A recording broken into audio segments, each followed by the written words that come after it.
Bonjour et bienvenue sur cette nouvelle vidéo où je vais vous parler de manga yaoi d'Anna Édition.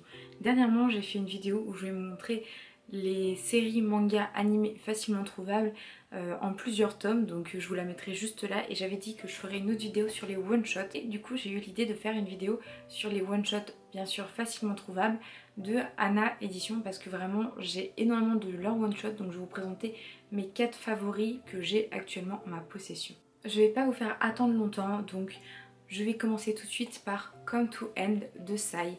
Donc alors vraiment un énorme coup de cœur, je peux vous le dire d'avance. On va suivre l'histoire d'un professeur qui est surchargé de travail et un jour, en rentrant du travail, il va presque s'évanouir dans la rue et en fait un tatoueur va le recueillir et va l'emmener dans son shop pour un petit peu attendre qu'il se réveille, etc. Appeler une ambulance, voilà, prendre soin de lui. À ce moment-là, le professeur va se réveiller, sauf qu'il va se retrouver devant un mec tatoué dans un shop de tatouage. Et normalement, vous savez que les japonais et les tatouages, vraiment, ça ne fait pas bon ménage du tout. Et du coup, va y avoir tout de suite un quiproquo et le mec va prendre peur, va remercier du bout des lèvres, va s'enfuir. Mais il va s'en vouloir parce que c'est pas dans sa nature, il se dit mince, le mec il m'aide et moi je suis mal poli envers lui, c'est mauvais. Et du coup, il va vouloir s'excuser et va se créer une relation entre les deux personnages. Donc dans ce manga il y a deux histoires, donc cette histoire qui va quand même prendre tout ça du manga, et va y avoir une toute petite histoire très courte sur un écrivain et un acteur. C'est un contenu légèrement mature mais vraiment c'est très très soft, il y a plus vraiment la relation qui est développée que de scènes osées, on va dire. Coup de cœur déjà parce que je trouve que le dessin est très simple mais très joli, très agréable à regarder. L'histoire avance tranquillement, donc je vais vous montrer un aperçu des dessins. Donc voilà, donc les dessins sont vraiment très jolis, très simples. Et surtout en fait c'est l'histoire que j'aime beaucoup. On va voir deux personnages avec deux milieux vraiment professionnels très différents, entre le tatouage qui est un milieu quand même plutôt ouvert, etc., et on va voir un professeur de musique donc qui est plus sur la musique classique, ce genre de choses, et dans le milieu des professeurs c'est quand même un milieu quand même plutôt strict et carré, et on va voir ces deux milieux qui vont se rencontrer et qui va créer une alchimie également entre eux. Il va y avoir un petit retournement de situation à un moment dans le manga qui est très très appréciable et pas dérangeant du tout, parce que des fois les retournements de situation dans les yaoi peuvent être problématiques. Là pas du tout, on a un manga pas du tout problématique avec une romance bien construite, avec des questionnements et des peurs qui vont venir mais sans prendre trop de place non plus. Une vraie romance très très agréable. Donc on va voir la relation qui va grandir ensemble, la mise en couple qui se fait quand même plutôt naturellement, et ensuite on va aussi avoir le fait de quand ils sont sous couple, comment avance un couple avec les devoirs professionnels, les envies et les passions de l'autre. Donc en fait ils vont s'adapter à la passion de l'un, à la passion de l'autre, et vraiment c'est un manga que j'aime énormément, que je trouve très très bien construit et que j'aime beaucoup l'histoire. Je l'ai lu déjà plusieurs fois et un gros coup de cœur. C'est pas le yaoi le plus exceptionnel, mais je ne sais pas, moi il me touche, je trouve que l'histoire est belle et ça fait du bien d'avoir un beau et un bon yaoi qui est vraiment agréable à lire en fait. Il n'y a pas d'autre mot, vraiment je suis très très fan. Ensuite, toujours aux éditions Anna, parce que de toute façon ça va être se concentrer dessus, on va voir Nos jours heureux de Kiara Noriko. Donc, alors déjà la couverture est magnifique. En fait, on va suivre l'histoire de deux jeunes garçons à la campagne, donc Kota et Shunpei. En fait, c'est deux campagnards qui vivent dans le même village, qui vivent pas loin et qui passent tout leur temps ensemble, qui vont à l'école ensemble, etc., etc. Donc ce sont des amis d'enfance. En général, le trip des amis d'enfance, c'est pas trop mon délire, mais là, je le trouve très très bien exploité. Donc on va suivre leur quotidien. Donc ils vont continuer à grandir ensemble, et un jour, ils vont souvent dans une maison abandonnée et leur relation va prendre une autre tournure et ils vont commencer à apprendre la sexualité ensemble, et petit à petit il va se passer d'autres choses et ils vont commencer à créer une histoire de couple, mais ça prend beaucoup de temps. Et j'aime énormément cette histoire parce qu'on a deux personnages donc déjà qui sont très attachants, qui sont très drôles, et j'aime bien leur dynamique aux deux. On a la notion d'amis d'enfance qui évolue et qui change, et je la trouve très très bien exploitée parce qu'on a vraiment cette notion de on est amis d'enfance, il y a des choses qui se rajoutent, comment je réagis face à ce qui se rajoute, est-ce que la personne en face de moi a les mêmes pensées que moi ou pas, nos parents qui nous ont toujours vus ensemble, est-ce qu'ils peuvent nous imaginer plus que ça? Beaucoup de petits questionnements qui sont très intéressants et qui sont à mon sens très bien exploités parce que c'est un one shot, donc qui dit one shot dit moins de dialogue, moins de manières de pouvoir étendre l'intrigue. Et là vraiment je trouve que ces petites choses sont très bien faites. Il y a aussi la notion de sexualité, amitié, couple, quelle place peut avoir les uns les autres ensemble, comment faire comprendre aux autres, à son entourage qu'on va être ensemble. Quand on grandit, qu'est-ce qui se passe? Quand on passe à l'école supérieure et qu'on est censé partir, comment faire? Plein de petites choses qui sont très intéressantes, très bien exploitées et toujours j'aime bien les dessins. Vraiment dans les yaoi, les dessins en général sont très très basiques mais je sais pas, ça me plaît. Donc on a aussi des petits moments un petit peu parfois de jalousie, de comment faire rentrer d'autres personnes dans son cercle amical, etc. Et vraiment, gros coup de cœur, Nos jours heureux aux éditions Anna. Le manga est pour public averti. Également pour public averti, on a de Fuyu Sakawa, excusez-moi. En fait, Asada est amoureux d'une personne, d'une fille qui s'appelle Otaro.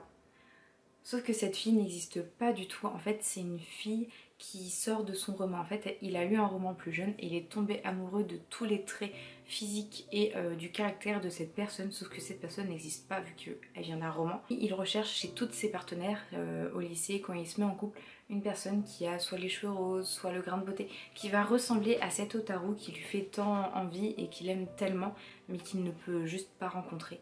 Un jour, Asada, dans son lycée, va rencontrer Nimiya, donc quelqu'un qui ressemble trait pour trait à Otaru, et en plus de ça, a le même caractère que lui, aime les mêmes choses. Et du coup, sur le coup de la surprise, va l'inviter à sortir, et Nimiya va accepter, et les deux personnes vont se mettre en couple. Mais quand une histoire de couple commence sur le fait que tu vas être le remplaçant idyllique de l'autre, va forcément y avoir des problèmes et des questionnements. Donc Asada va se questionner du pourquoi Nimiya a accepté et va se sentir mal petit à petit d'être en couple avec quelqu'un juste parce qu'il ressemble à quelqu'un d'autre. Et puis on va suivre Nimiya de pourquoi il ressemble autant à Otaro, etc. Donc vraiment on a une évolution de la romance entre les deux et on veut savoir en fait le secret de chacun, donc pourquoi l'un fait ça, pourquoi ils sont de cette manière, pourquoi ils interagissent comme ça.